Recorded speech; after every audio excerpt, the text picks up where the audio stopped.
یقیناً I T industry کی اگر بات کی جائے اور تعلیم کے شعبے کی بات کی جائے تو یقیناً پاکستان کو ابھی بہت سارے اقدامات کرنے ہوں گے، اور ایکسچینج پروگرامز کے حوالے سے سر کام کیا جا رہا ہے کیا؟ آلریڈی بھی کچھ پروگرامز ہیں جو کیونکہ کرونا کی وجہ سے تو ہم نے دیکھا کہ ان میں مسائل اسٹوڈنٹس کو کافی آئے، مگر آئندہ کے کوئی پلانز ہیں کہ یہاں کے جو بچے ہیں وہ مستفید ہو سکیں، پاکستان میں رہنے والے جو اسٹوڈنٹس ہیں وہ ایسے پروگرام سے مستفید ہو، وہاں جا کر تعلیم جو ہے حاصل کریں، یا کچھ سیمسٹرز جو ہیں وہاں پر جا کے اپنی اسٹڈی کریں؟ جی جی، اس میں بالکل کوشش ہے، اور اسے جو آپ کو میں نے بتایا ہریپور پروجیکٹ ہے کے پی گورنمنٹ کے ساتھ، اس کو ہم کوشش کریں گے ٹھیک ہے، ریپلیکیٹ کرنے دوسرے صوبوں کے ساتھ بھی، اور کرونا کے حالات جیسے ہی بہتر ہوں گے اس میں ایکسچینج پروگرام فزیکل یہاں آ کے پڑھائی کے علاوہ جو ایکسپوجر ملتا ہے نا ہمارے بچوں کو، نوجوانوں کو دوسرے ملکوں میں جا کے رہنے کا، سیکھنے کا، ان کے ثقافت کو دیکھنے کا، وہ بہت اہم پہلو ہے۔ اس لیے ہماری کوشش ہوگی کہ ایکسچینج پروگرام میں یہ یہاں آ کے پڑھائی کا موقع جو نا اس کو بھی ہم اس میں شامل کر سکیں۔ اور یقیناً اس سے پاکستانی اسٹوڈنٹس کو بہت فائدہ ہوگا۔ سر ہم بات کیونکہ کر رہے تھے پاکستان اور آسٹریا کے درمیان ٹریڈ کے حوالے سے، آپ نے بتایا کہ ٹیکسٹائل کا جو خاص ٹریڈ جو کی جاتی ہے وہ ٹیکسٹائل انڈسٹری سے ریلیٹڈ ہے۔ سر آئندہ ٹریڈ کو بڑھانے کے حوالے سے کوئی پلانز ہمیں بتائیے گا، مزید کیا چیزیں ایسی ہیں جن کا ٹریڈ کیا جا سکتا ہے، یا کون سے فیکٹرز ایسے ہیں؟ کیونکہ عمران خان صاحب، وزیر اعظم صاحب ہمیشہ ذکر کرتے ہیں کہ پاکستان کے پاس بہت صلاحیت ہے، اور اگر ایکسپورٹس کی بات کی جائے تو ہم اس پر فوکس کر رہے ہیں کہ مزید بڑھائیں، مگر جو ہمارے ایمبیسڈرز مختلف ممالک میں موجود ہیں وہ اس حوالے سے اپنا کیا رول پلے کر رہے ہیں؟ ایسی کون سی چیزیں ہیں جن کے حوالے سے ٹریڈ کو آگے لے کے جایا جا سکتا ہے دوسری کنٹریز کے ساتھ؟ اس پہ سب سے تو اہم ہے کہ ہمارا ایکٹیو ہونا یہاں پہ، ہمارے گورنمنٹ اداروں کے ساتھ روابط بہتر ہونے چاہیے، اور جو پرائیویٹ سیکٹر ہے، چونکہ ان ملکوں میں پرائیویٹ سیکٹر کی بہت لیڈ ہوتی ہے، اور تجارت کو بڑھانے میں پرائیویٹ سیکٹر کا ہی سب سے اولین جو ذمہ داری ان کی بنتی ہے۔ ہمارا کام ہے ان کو فیسیلیٹیٹ کرنا، ان کو کنیکٹ کرنا، اور وہ میری انشاءاللہ پوری کوشش ہے کہ یہاں کی میں جو اکانومی منسٹری ہے ان کے ساتھ بھی ملاقات رکھیں، اور وہاں پاکستان سے بزنس ڈیلیگیشن کو لے کے آئیں، اور یہاں پہ جو چیمبر آف کامرس ہے اس کا بھی رول ہوگا۔ لیکن ایک چیز میں بتاؤں کہ آسٹریا کی اکانومی میں جو سروس سیکٹر کا بہت بڑا رول ہے، 70% جو پورشن ہے وہ سروس سیکٹر کا ہے، تو وہ ہمیں دیکھنا ہے کہ ہم اس سیکٹر کو کیسے ٹیپ کر سکتے ہیں۔ اور میرے ذہن میں دو چیزیں آتی ہیں، وہ ایک ہے آئی ٹی سیکٹر، اور دوسری ہے مین پاور ایکسپورٹ کی۔ مین پاور ایکسپورٹ کے لیے جرمن لینگویج کا سیکھنا بہت ضروری ہوگا، اور وہ ایک میرا خیال ہے کہ اچھا اوپننگ ہوگی ہمارے لیے اگر ہم اس میں کامیابی حاصل کر سکیں۔ ٹھیک ہے، یعنی وہ لوگ جو وہاں پر جانا چاہتے ہیں، جرمن لینگویج آپ نے کہا دیٹ وڈ بی امپورٹنٹ، اور اگر وہ سیکھ لی جاتی ہے تو سر اس کے حوالے سے کیا پلان مرتب دیا جائے گا؟ کیونکہ یقیناً پھر یہاں پہ کورسز کروانے پڑیں گے، لینگویج کورسز کروانے پڑیں گے، تو کیا جو حکومت پاکستان ہے یہ فارن آفس کے بینر تلے یہاں پر اس طرح کے بھی کوئی پروگرامز کا آغاز کیا جائے گا؟ جی جی بالکل، اس میں دیکھیں نا، جب ہم نے ٹارگیٹ کیا کہ ہم نے اپنی اسکلڈ مین پاور ایکسپورٹ کو بڑھانا ہے، اس میں فرض کریں کہ ایک الیکٹریشین، ایک پلمبر آتا ہے، اگر اس کو زبان نہیں آتی ہوگی یہاں کی جرمن زبان، تو وہ کیسے اپنی سروسز مہیا کر سکے گا، کیسے چیزوں کو سمجھ سکے گا؟ اس لیے زبان کا سیکھنا بہت ضروری ہوگا، اور اس میں ہمارے جو ووکیشنل ٹریننگ انسٹیٹیوٹس ہیں، فارن آفس بھی اس میں شامل ہوگا، اوورسیز منسٹری کا بڑا اہم کردار ہوگا، اور اس میں مجھے اس میں بڑا فخر ہے کہ زلفی بخاری صاحب اس سلسلے میں بہت کوششیں کر رہے ہیں، انہوں نے بڑے انیشیٹوز لیے ہیں مین پاور ایکسپورٹ کو بڑھانے کے لیے، اور بڑی کامیابیاں بھی حاصل کی ہیں۔ مجھے یقین ہے کہ ہم آسٹریا میں بھی اس میں کامیابی حاصل کریں گے۔ آسٹریا نے 27 سیکٹرز کو آئیڈینٹیفائی کیا ہوا ہے جس میں وہ ان کو مین پاور کی ضرورت ہے، اور وہ ہم اس میں دیکھیں گے۔ سر یقیناً جس طرح سے آپ نے ذکر کیا کہ انہوں نے آئیڈینٹیفائی کر دیا ہے کہ یہ سیکٹرز ہیں جہاں پر ان کو مین پاور کی ضرورت ہے، اب یقیناً یہاں پہ رول آئے گا آپ کا اور فارن آفس کا کہ آپ اس کو کس طریقے سے ٹیک اپ کرتے ہیں، کیونکہ تب ہی جا کے فائدہ ہو پائے گا پاکستانی عوام کو، کیونکہ آپ لوگ سپورٹ کریں گے تب ہی یہاں سے لوگ وہاں پر جا پائیں گے۔ یعنی یہ ہماری ذمہ داری ہے، اس کو ہم نے پورا کرنا ہے، اور انشاءاللہ ان سے مل کے ہم دیکھیں گے کیسے، اور خالی گورنمنٹ نے آئیڈینٹیفائی کیا ہے، پھر ہم اس سے اگلے مرحلے پہ جائیں گے، ان شعبوں، ان انڈسٹری سے جا کے ملیں گے، رابطے کریں گے جنہوں نے امپلائی کرنا، جنہوں نے اس مین پاور کو امپورٹ کرنا ہے، ان سے بھی ہم رابطہ کریں گے تاکہ ہم دیں, ان سے پھر کنیکٹ کرائیں جو ہمارے جو مین پاور ایکسپورٹ کو ڈیل کرتے ہیں, جو پرائیویٹ سیکٹر ہے پاکستان کا, اور پھر ایک معاہدے کی صورت میں اس کو آگے بڑھائیں. یقیناً ایک معاہدے کی صورت میں اس کو آگے بڑھائیں, یہ بہت ضروری ہے. سر آپ نے ذکر کیا ٹیکسٹائل ہو گیا, ٹیکسٹائل انڈسٹری ہے, اس کے علاوہ سرجیکل ایکوپمنٹس کی ایکسپورٹ کی آپ نے بات کی, مزید کون سے ایسے پروڈکٹس ہو سکتے ہیں؟ کیونکہ ہم دیکھتے ہیں کہ کھیلوں کا جو سامان ہے وہ پاکستان ایکسپورٹ کرتا ہے ایک بڑے پیمانے پر, اس کے علاوہ یہاں سے فروٹس باہر جاتے ہیں. کون سے ایسے پروڈکٹس آپ کی نظر میں ایسے ہیں جن میں واقعی پوٹینشیل ہے کہ جن کی ایکسپورٹ سے پاکستان کی اکانومی مزید بہتر ہو سکتی ہے؟ آپ بتائیے اس حوالے سے پلیز. اس میں آپ نے خود ذکر کیا اسپورٹس گڈس کا پوٹینشیل ہے, اور ہمیں اپنی آئی ٹی جو ہے انڈسٹری جو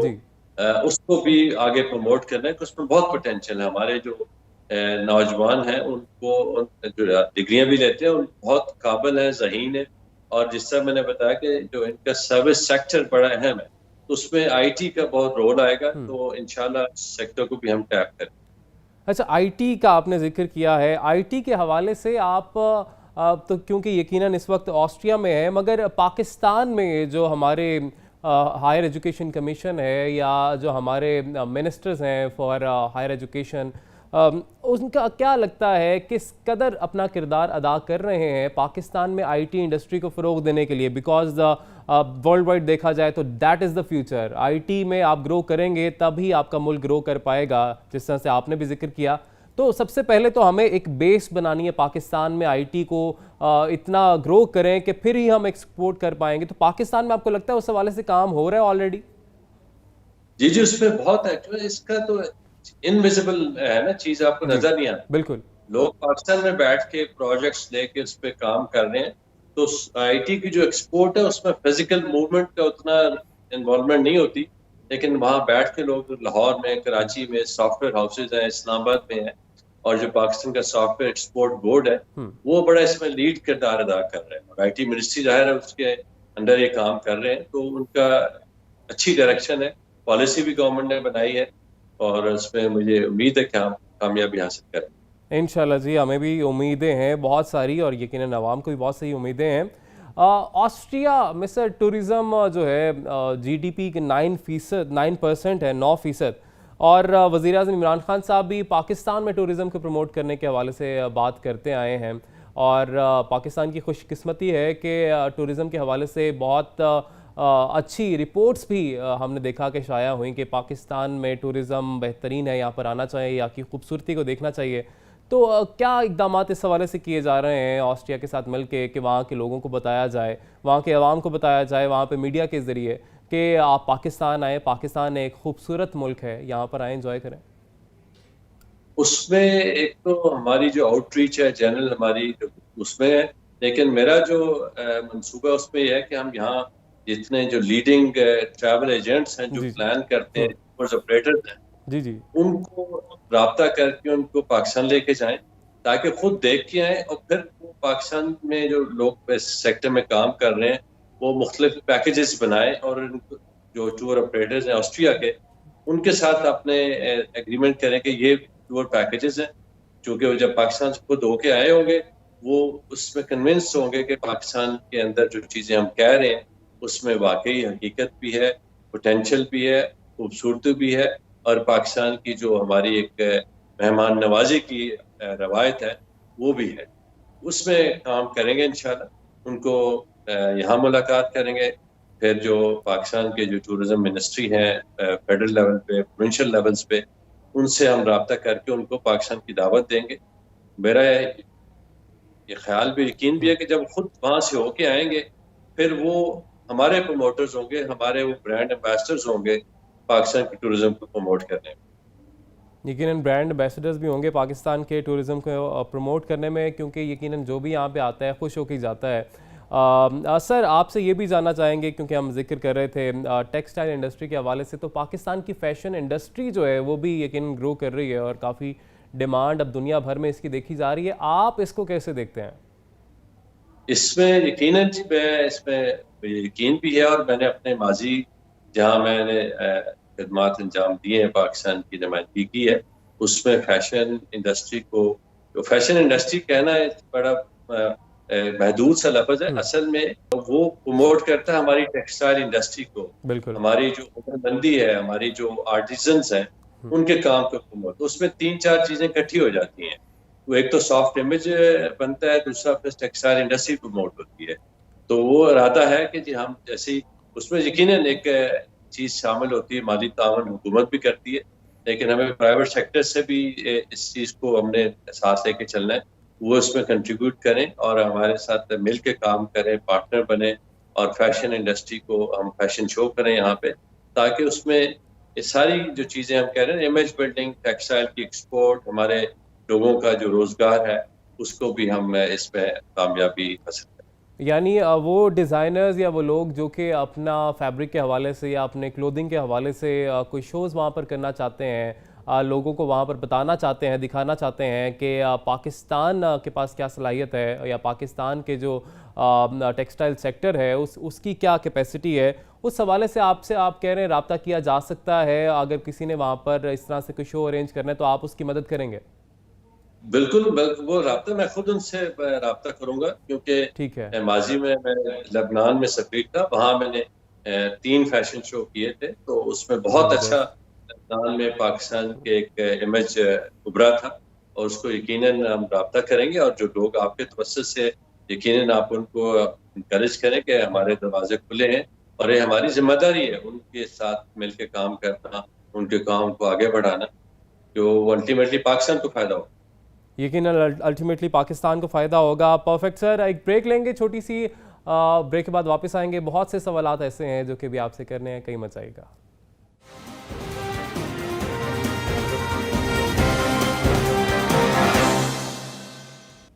ویلکم بیک ناظرین. بریک کے بعد آپ کو خوش آمدید کہیں گے. آج کے ہمارے مہمان ہیں ambassador of Pakistan to Austria Aftab Ahmed Khokhar صاحب. سر، آسٹریا میں جو پاکستانی کمیونٹی ہے،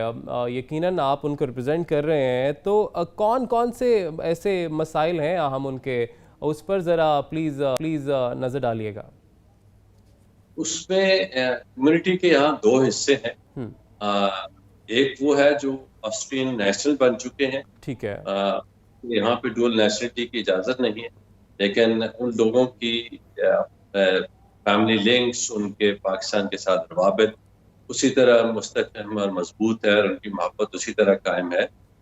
وہ بھی ہمارے لیے احساس ہے. پھر وہ ہے حصہ جو پاکستانی ہے یا مختلف شعبوں میں کام کر رہے ہیں، اور یو این کے اندر کام کر رہے ہیں، پرائیویٹ سیکٹر میں کام کر رہے ہیں. تو ان کے مسائل اس طرح یہاں پہ نہیں ہیں جس طرح کہ بڑی کمیونٹیز کے ہوتے ہیں دوسرے ملکوں میں. تو الحمدللہ ہمارے ان کے ساتھ بڑے اچھے روابط ہیں، اچھے تعلقات ہیں. پاکستان ان کو ایمبیسی پوری طرح تعاون دیتا ہے، ان کے کام میں جہاں مشکل ہوگا اس کو حل کرنے میں مدد دیتا ہے. اور آئندہ بھی اگر ضرورت پیش آئی تو میرا ارادہ ہے کہ ان کے ساتھ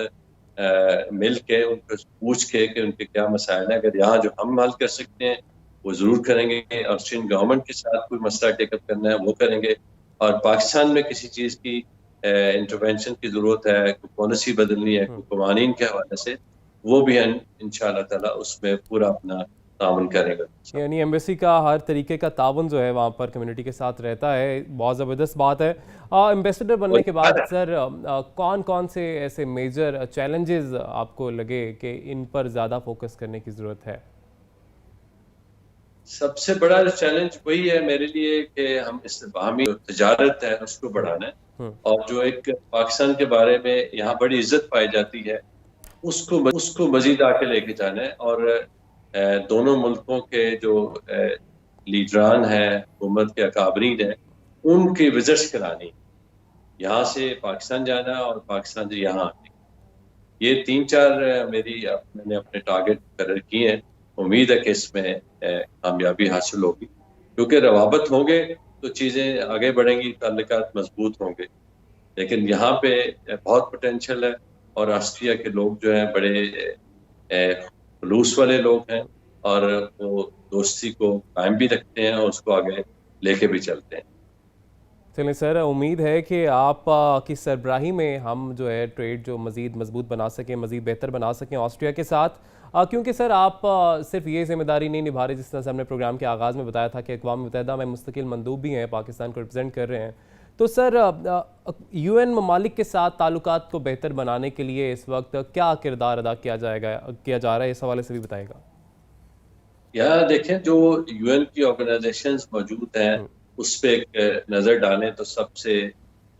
سامنے آتی ہے انٹرنیشنل اٹامک انرجی ایجنسی. اس کے ساتھ پاکستان پہ بہت ہی قریبی تعلق ہے، بہت ہی اچھا یہاں پہ پروفائل ہے ہمارا، اور ہمارا جو نیوکلیر انرجی کا پروگرام ہے وہ پورا اس ایجنسی کے تعاون سے اس کی سیف گارڈز کے ماتحت چل رہا ہے، اور بڑا اپریشیٹ کیا جاتا ہے پاکستان نے جو آج تک تعاون کیا. پھر جتنے بھی نیوکلیر ہمارے انرجی پروگرامز ہیں، چاہے کراچی کا ہے، چشمہ کا ہے، وہ اس ایجنسی کے بھرپور تعاون سے آگے چل رہے ہیں، کیونکہ وہ ہماری ریکوائرمنٹ ہے کہ ہم جو بھی کام کریں ان کی سپرویژن میں کریں. اور اس سے ایسا پلیٹ فارم ہے جس پہ ہم اس پلیٹ فارم کو یوز کرتے ہوئے دوسرے ممالک کے ساتھ بھی اپنے اس شعبے میں روابط کو آگے بڑھا سکتے ہیں. اور نیوکلیر انرجی کے ساتھ ساتھ ایک اور چیز جو پہلو ہے وہ ہمیں اکثر نہیں پتہ ہوتا کہ ہیلتھ سیکٹر میں اس نیوکلیر اپلیکیشنز کا ایگریکلچر میں بڑا اہم کردار ہے. کینسر اسپتال ہے، اس میں اس کا رول ہے. ایگریکلچر جو فیصل آباد یونیورسٹی ہے اس میں بھی چیزیں اس سے متعلق موجود ہیں، اور نئے نئے بیج جو ہوتے ہیں. ہماری جو پاکستان اٹامک انرجی کمیشن ہے اس کی بڑی کامیابی ہے ایگریکلچر میں، ہیلتھ میں. پاکستان کو بہت انہوں نے مدد کی ہے، کامیابی حاصل کی. اور سر جس طرح آپ نے ذکر کیا ہیلتھ سیکٹر، ایگریکلچر سیکٹر، اس کے ساتھ ساتھ اگر ہم انرجی سیکٹر کی بات کریں تو وہاں پر کتنا فائدہ ہو سکتا ہے اس سے، اگر ہم پاور جنریشن کی بات کرتے ہیں؟ کیونکہ ہم دیکھتے ہیں پاکستان کو پہلے ہی بجلی کے شارٹ فال کا سامنا رہتا ہے. تو اگر ہم اس سے پاور جنریشن کی بات کریں، اس طرف آنا چاہیں، تو کیا اس کو اس طرح سے بھی استعمال کیا جا سکتا ہے؟ نہیں، وہ ہم پہلے ہی کر رہے ہیں، بڑے بھرپور طریقے سے کر رہے ہیں. جیسے میں نے بتایا نا، چشمہ اور کراچی کے جو اس یہاں کے جو ایجنسی ہے انٹرنیشنل انرجی، اس کے ماتحت ہی ان کی جو سیف گارڈز ہیں، کیونکہ اس سیف گارڈز کے بغیر یہ پروجیکٹ نہیں ہو سکتے. اس سے جب بھی ہم یہ کرتے ہیں ایجنسی کا اس میں کردار آتا ہے، ان کی باقاعدہ اس میں شمولیت ہوتی ہے اور ان کا تعاون بھی ہوتا ہے. وہ ہماری جو پالیسی گورنمنٹ کی ہمارے انرجی مکس میں نیوکلیر انرجی پورٹفولیو کو بڑھانے کے جو ٹارگٹس ہیں وہ ہم نے طے کیے ہوئے ہیں، اور اس میں ہم بڑی کامیابی سے آگے بڑھ رہے ہیں. اس میں آلریڈی کامیابی سے آگے سے بڑھ رہے ہیں، تو یقیناً پاکستان کے لیے ایک بہت مثبت قدم ہے. سر خطے میں توازن کی اگر بات کی جائے تو ایٹمی ممالک جو ہیں ان کو بھرپور اپنا کردار ادا کرنا چاہیے. آپ کو کیا لگتا ہے کس طرح کا رول ہونا چاہیے؟ کیونکہ وزیر اعظم پاکستان بارہا یہ بات کرتے آئے ہیں کہ ہمیں اپنی ذمہ داری کا احساس ہونا چاہیے، جس سے پاکستان ایک یقیناً ہم دیکھتے ہیں کہ اپنی ذمہ داری کا احساس کرتے ہوئے اپنا رول جو ہے پلے کر رہا ہے. مگر دوسری طرف اگر بھارت کی بات کی جائے، انڈیا کی بات کی جائے، تو مسلسل لائن آف کنٹرول پر خلاف ورزی کی جاتی ہے. آپ کو لگتا نہیں ہے کہ بحیثیت ایک نیوکلیئر پاور بھارت کو مزید جو ہے اپنی ذمہ داری کا احساس ہونا چاہیے؟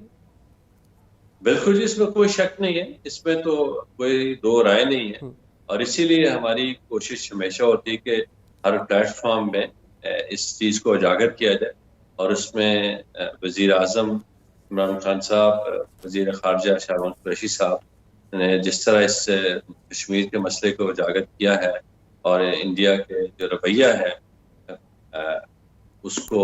سامنے لے کے آئے ہیں، اور اس میں جو دنیا بھر میں آگاہی بڑھی ہے. اس لیے آپ دیکھیں انٹرنیشنل لیول پہ، انٹرنیشنل آرگنائزیشنز میں، انٹرنیشنل میڈیا نے جس طرح کوریج کی ہے وہ لامثال ہے. اور اس میں کریڈٹ جاتا ہے ہمارے لیڈرشپ کو، ہمارے اداروں کو، دفتر خارجہ کو. اس میں یقیناً پوری ٹیم کا اس میں کردار ہے، لیکن جو لیڈرشپ ہے اس نے اس کو ثابت کیا ہے کہ واقعی انہوں نے اپنا حق ادا کیا. ٹھیک ہے سر، لیکن دیکھا جائے اب تو یقیناً بھارت جو ہے باز نہیں آتا، پھر سے خلاف ورزی کی جاتی ہیں. مگر جو یقیناً انٹرنیشنل اٹامک انرجی ایجنسی ہے اس کا اس حوالے سے پھر کیا کردار سامنے آتا ہے، اس پر بھی ذرا روشنی ڈالیے گا. کیونکہ جس طرح سے ہم نے پہلے بھی ذکر کیا کہ بھارت کو بارہا کہا گیا یو این کی جانب سے، دیگر ممالک کی جانب سے، مگر کیا وجہ آپ کو لگتی ہے کہ بھارت اس طرح کی جو چیزیں ہیں یا اس طرح کی خلاف ورزیاں ان سے باز نہیں آتا؟ وہ یہ جو پہلو ہے نا، یہ نیو یارک اور جنیوا میں اس کو کیا جاتا ہے. جو اٹامک انرجی وہ اس کا بڑا رول فرق ہے، اور وہ اس کی جو ہے نا جو پیسفل یوزز نیوکلیر انرجی کے اس حوالے سے ٹھیک ہے اس میں یہ چیز اس میں سامنے نہیں لائی جاتی. لیکن جو ہماری ملاقاتیں ہوتی ہیں مختلف مندوب ہیں، سفارا ہیں، ان کو ضرور ہم اس سے آگاہ کرتے ہیں کہ انڈیا کا کیا کردار ہے اور اس نے کیا اپنا رویہ اپنایا ہوا ہے. اور اس کو آپ نے دیکھا ہوگا نیو یارک میں سیکورٹی کونسل میں پوری تاریخ میں جس طرح پچھلے 1 سال 1.5 سال کے اندر جو خاص طور پہ 5 اگست 2019 سے لے کے جس طرح پاکستان نے اس پلیٹ فارم پہ اٹھایا ہے، جنیوا میں جو ہیومن رائٹس کونسل ہے اس کے اندر 2 رپورٹیں بھی آئی ہیں ان کی، تو وہ ایک اس پوری جو ریلیونٹ پلیٹ فارم ہے اس کو بھرپور استعمال کر رہے ہیں اور اس کو ہم اجاگر کر رہے ہیں پاکستان کے لیے، اور اس طرح یورپین یونین میں بھی کر رہے ہیں. یہ ہم پوری کوشش جو متعلقہ پلیٹ فارم ہے اس کو استعمال کرنا چاہیے اور وہ ہم کر رہے ہیں. ٹھیک ہے، یعنی متعلقہ پلیٹ فارم کا بھرپور استعمال کیا جا رہا ہے اور وہاں پر اس حوالے سے آگاہ بھی کیا جا رہا ہے. سر اب کچھ بات کر لیتے ہیں کشمیر کے حوالے سے. سب کے سامنے ہے، پوری دنیا کے سامنے ہے کہ جو اس وقت ظلم ڈھایا جا رہا ہے کشمیر میں بھارت کی جانب سے، وہاں پر لوگوں کو جو ان کا حق ہے وہ نہیں دیا جا رہا. اس پر یقیناً تفصیل سے بات کریں گے سر، لیکن ایک چھوٹی سی ہمیں بریک لینی ہے، بریک کے بعد آئیں گے.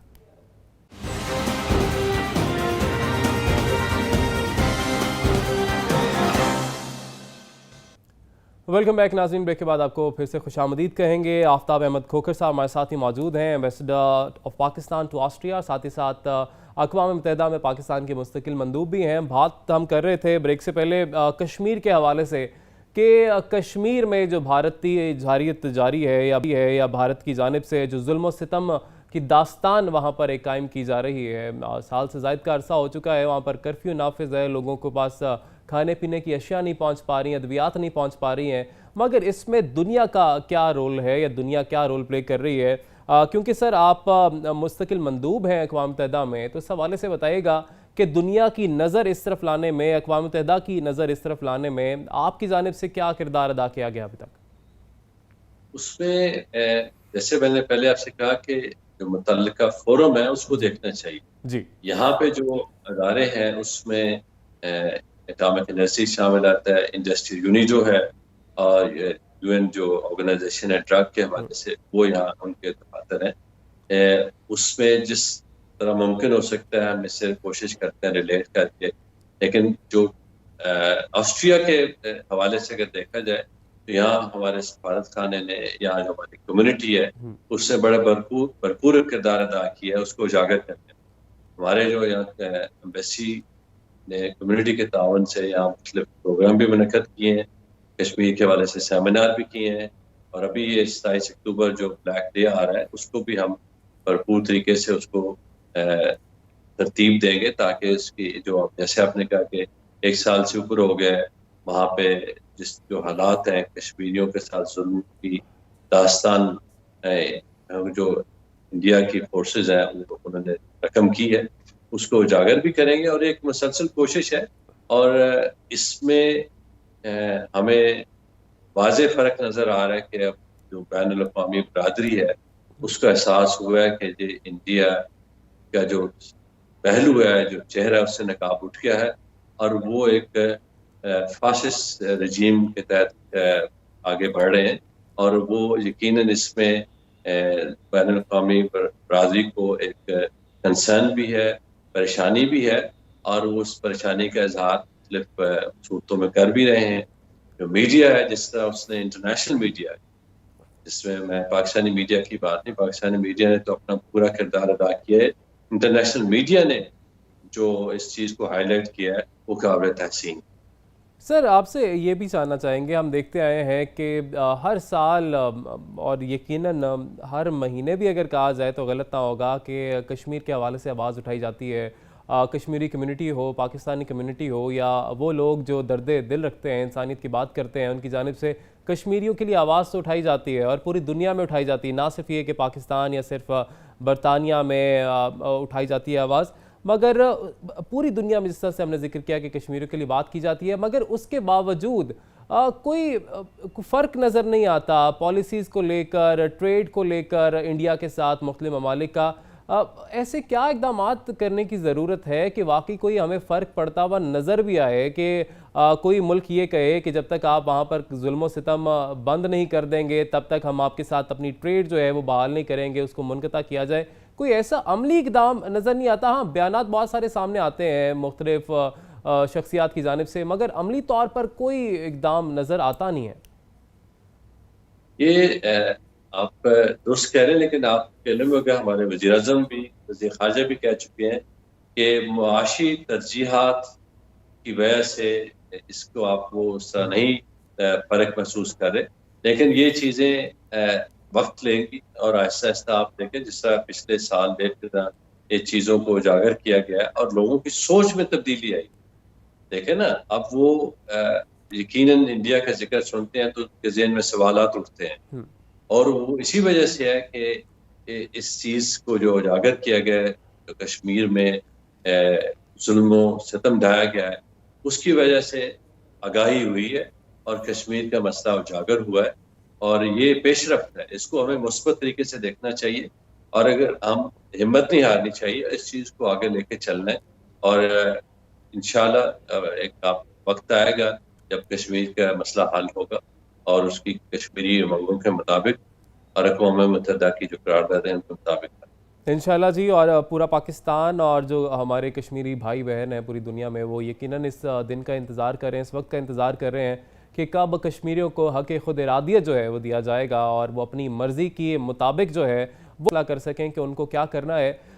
سر، آپ سے ہم یہ بھی جاننا چاہیں گے کہ فارن پالیسی کے حوالے سے اکثر آوازیں اٹھتی ہیں، اپوزیشن کی جانب سے تو اٹھتی ہیں، مگر ساتھ ہی ساتھ ہمارے جو حکومت میں لوگ بیٹھے ہوئے ہیں،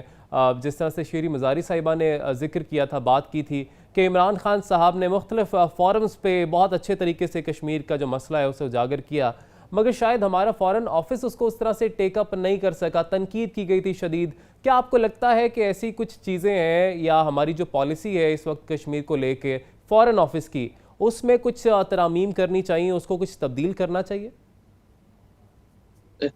یہ تو ایک مسلسل ایک عمل ہے جس کو جاری رکھنا چاہیے، اور ظاہر ہے ایک رائے ہے جس کا احترام ہے، لیکن عملی طور پہ دیکھیں وزیر اعظم نے بھی فارن آفس کو بہت سراہا ہے ہمیشہ،